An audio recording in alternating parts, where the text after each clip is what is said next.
ಭಾರಿ ಕುತೂಹಲ ಮೂಡಿಸಿದ್ದ ಹಾಗೇನೆ ಕಾಂಟ್ರವರ್ಸಿಗಳಿಂದನೇ ಹೆಸರು ಮಾಡಿದ್ದಂತಹ ಕನ್ನಡದ ಬಿಗ್ ಬಾಸ್ ಸೀಸನ್ 10 ಮುಕ್ತಾಯಗೊಂಡಿದೆ. ಇದರಲ್ಲಿ ಮೈಸೂರಿನ ಕಾರ್ತಿಕ್ ಮಹೇಶ್ ರವರು ವಿಜೇತರಾಗಿದ್ದಾರೆ. ಕಾರ್ತಿಕ್ ಅವರು ಗೆದ್ದಿದ್ದು ಕರ್ನಾಟಕದ ಸಾಕಷ್ಟು ಜನತೆಗೆ ಹಾಗೇನೆ ಮಿಡಲ್ ಕ್ಲಾಸ್ ಮನೆ ಹುಡುಗರಿಗೆ ಏನೋ ಒಂಥರ ಸಮಾಧಾನ, ಬಡವ್ರ ಮನೆ ಮಕ್ಕಳು ಗೆಲ್ಬೇಕು ಕನ್ನಡ ಅನ್ನೋ ಮಾತು ಎಲ್ಲೋ ನಿಜ ಆಯ್ತು ಅಂತ. ಕಳೆದ ಅಕ್ಟೋಬರ್ ತಿಂಗಳಲ್ಲಿ ಕರ್ನಾಟಕದ ಪ್ರಸಿದ್ಧ reality show Big Boss season 10 ಶುರುವಾಗದಿರುತ್ತೆ. ಇದಕ್ಕೆ ಸ್ಪರ್ಧಿಗಳನ್ನ ಹುಡುಕ್ತಾ ಇರ್ತಾರೆ. ಅದೇ ಸಮಯಕ್ಕೆ ಸರಿಯಾಗಿ ಬಿಗ್ ಬಾಸ್ ಕಡೆಯಿಂದ ಕಾರ್ತಿಕ್ ಅವರಿಗೆ ಬುಲಾವ್ ಬಂದಿರುತ್ತೆ. ಈ ಕಾರ್ತಿಕ್ ಸುಮಾರು ಒಂದು 10 ವರ್ಷಗಳಿಂದ ಸಿನಿಮಾ ರಂಗದಲ್ಲಿದ್ದಾರೆ. ಸಾಕಷ್ಟು ಧಾರಾವಾಹಿ ಹಾಗೆ ಸಿನಿಮಾಗಳಲ್ಲೂ ಕೂಡ ನಟಿಸಿದ್ದಾರೆ. ಇವರು ನಟಿಸಿದ್ದಂತಹ ಫಿಲ್ಮ್ ಡೊಳ್ಳುಗೆ ನ್ಯಾಷನಲ್ ಅವಾರ್ಡ್ ಕೂಡ ಬಂದಿರುತ್ತೆ. ಆದ್ರೂ ಕೂಡ ಇದ್ಯಾವುದು ಅವರಿಗೆ ಸಾಕಷ್ಟು ಹೆಸರನ್ನಾಗ್ಲಿ ಪ್ರಸಿದ್ಧಿಯನ್ನಾಗ್ಲಿ ತಂದು ಕೊಟ್ಟಿರೋದಿಲ್ಲ. ಇದೇ ಸಮಯಕ್ಕೆ ಬಿಗ್ ಬಾಸ್ ಇಂದ ಬುಲಾವ್ ಬಂದಿರುತ್ತೆ. ಜೀವನದಲ್ಲಿ ಸಾಕಷ್ಟು ಏಳು ಬೀಳುಗಳನ್ನ ಕಂಡಿದ್ದಂತಹ ಕಾರ್ತಿಕ್ ಅವರು ಈ ಚಾನ್ಸ್ ಅನ್ನ ಮಿಸ್ ಮಾಡ್ಕೊಳ್ಳೋದಕ್ಕೆ ರೆಡಿ ಇರೋದಿಲ್ಲ. ಇದಾದ ನಂತರ ನಟ ಕಿಚ್ಚ ಸುದೀಪ್ ಅವರ ಸ್ವಾಗತದೊಂದಿಗೆ 16 ಜನ ಸ್ಪರ್ಧಿಗಳು ಬಿಗ್ ಬಾಸ್ ಮನೆಗೆ ಎಂಟ್ರಿ ಕೊಟ್ಟಿರ್ತಾರೆ. ಇದರಲ್ಲಿ ಸಾಕಷ್ಟು ವಿವಾದಗಳಿಂದ ಕೂಡಿದ್ದಂತವರು ಕಲಾವಿದರು, ಸಿನಿಮಾ ನಟರು, ಫಿಟ್ನೆಸ್, ರ್ಯಾಪರ್ ಹಾಗೆ ಮಾಡರ್ನ್ ರೈತನಾಗಿ ವರ್ತೂರ್ ಸಂತೋಷ್ ಅವರು ಮನೆಗೆ ಎಂಟ್ರಿ ಕೊಟ್ಟಿರ್ತಾರೆ. ಈ ಸ್ಪರ್ಧಿಗಳು ಮನೆಗೆ ಎಂಟ್ರಿ ಕೊಡ್ತಿದ್ದ ಹಾಗೇನೆ ಸಮರ್ಥರು ಹಾಗೆ ಅಸಮರ್ಥರನ್ನ ಪಟ್ಟ ಕೊಟ್ಟು 2 ಗುಂಪುಗಳನ್ನಾಗಿ ಮಾಡಿರ್ತಾರೆ. ಕಾರ್ತಿಕ್ ಅವರಿಗೆ ಅಸಮರ್ಥರನ್ನ ಪಟ್ಟ ಕೊಟ್ಟಿರ್ತಾರೆ, ಆದ್ರೆ ಅವರ ಪರ್ಫಾರ್ಮೆನ್ಸ್ ಅದಕ್ಕೆ ವಿರುದ್ಧವಾಗಿತ್ತು.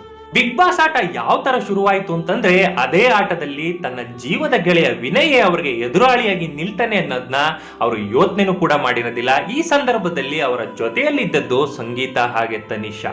ಮನೆ ಆಟ ಯಾವ ಮಟ್ಟಕ್ಕೆ ಮುಟ್ಟಿತ್ತು ಅಂತಂದ್ರೆ, ಜೀವದ ಗೆಳೆಯರಿಬ್ರು ಒಂದೇ ತಟ್ಟೆ ಅನ್ನಕ್ಕೆ ಹಾಕ್ತಿದ್ದ ಕೈಗಳು ಪರಸ್ಪರ ಕುತ್ತಿಗೆಗಳನ್ನ ಅದೇ ಕೈಗಳಿಂದ ಅಮ್ಕೋದಕ್ಕೆ ಹವಣಿಸ್ತಾ ಇದ್ವು.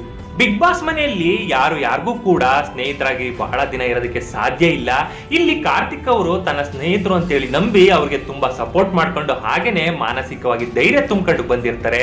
ಅದೇ ಸ್ನೇಹಿತರುಗಳು ಇವಾಗ ಕಾರ್ತಿಕ್ ಅವ್ರನ್ನ ಬಿಟ್ಟು ತಮ್ಮದೇ ಆಟವನ್ನ ಶುರು ಮಾಡಿರ್ತಾರೆ.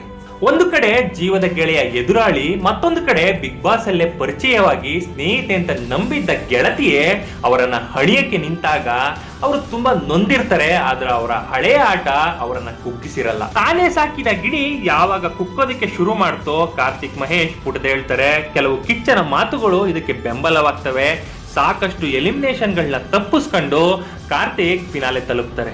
ಇದರಲ್ಲಿ ಹೊರಗಡೆ ಜಗತ್ತಲ್ಲಿ ಸಾಕಷ್ಟು ವಿವಾದಗಳಿಂದ ಕೂಡಿದಂತಹ ಡ್ರೋನ್ ಪ್ರತಾಪ್, ಹಳ್ಳಿಕಾರ್ ಅಂತಾನೆ ಹೆಸರು ಮಾಡಿ ಬಿಗ್ ಬಾಸ್ ಮನೆಗೆ ಬಂದ ಮೇಲೆ ಜೈಲ್ಗೆ ಹೋಗಿ ಬಂದಂತಹ Varthur Santhosh, aggression, Big Boss ಮನೆಯ ವಿಲನ್ ಅಂತಾನೆ ಹೆಸರು ಮಾಡಿ TR ಪಿಕ್ಕಿಂಗ್ ಆದಂತಹ ವಿನಯ್, ಈ ಸಲ ಒಬ್ರು ಮಹಿಳೆ ಗೆಲ್ತಾರೆ ಅನ್ನೋ ಕೂಗು, ಅದ್ರ ಜೊತೆಯಲ್ಲಿ ದಿಟ್ಟವಾಗಿ ಎದುರಾಳಿಗಳನ್ನ ಎದುರಿಸಿದಂತಹ ಸಂಗೀತ, ಮನೆಯವರೆಗೂ ಹಾಗೇನೆ ಹೊರ ಜಗತ್ತಿಗೆ ಹಾಸ್ಯದಿಂದ ಮನರಂಜನೆ ಕೊಟ್ಟಂತಹ ತುಕಾಲಿ ಸಂತೋಷ್ ಅವರು ಇರ್ತಾರೆ. ಇಲ್ಲಿ ಗಮನಿಸಬೇಕಾದಂತಹ ಒಂದು ವಿಷಯ ಏನಪ್ಪಾ ಅಂತಂದ್ರೆ, ಕಾರ್ತಿಕ್ ಬಡ ಕುಟುಂಬದವರು, ಒಬ್ಬ ಮಿಡಲ್ ಕ್ಲಾಸ್ ಮನೆಯ ಹುಡುಗ, ತುಂಬಾ ಕಷ್ಟಪಟ್ಟು ಬೆಳೆದು ಬಂದಿರ್ತಾರೆ. ಇತ್ತೀಚೆಗೆ ಅವರ ತಂದೆ ಕೂಡ ತೀರ್ಕೊಂಡಿರ್ತಾರೆ. 9-10 ವರ್ಷದಿಂದ ಸಿನಿಮಾ ರಂಗದಲ್ಲಿದ್ರು ಯಾವುದೇ ಹೆಸರಾಗ್ಲಿ ಹೇಳ್ಕೊಳ್ಳುವಂತ ಹಣವಾಗ್ಲಿ ತಂದು ಕೊಟ್ಟಿರೋದಿಲ್ಲ.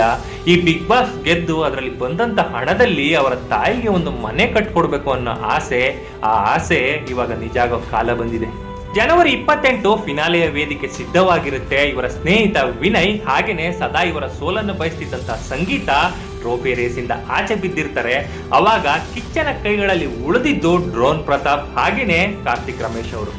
ಹೊರ ಜಗತ್ತಿನ ಪ್ರೀತಿ, ಅವರ ತಾಯಿಯ ಪೂಜೆಯ ಫಲ ಹಾಗೇನೆ ಕೋಟ್ಯಂತರ ಅಭಿಮಾನಿಗಳ ವೋಟ್ ಕಾರ್ತಿಕ್ ಅವರನ್ನ ಕನ್ನಡ ಬಿಗ್ ಬಾಸ್ ಸೀಸನ್ 10 ನ ವಿಜೇತರನ್ನಾಗಿ ಮಾಡಿರುತ್ತೆ.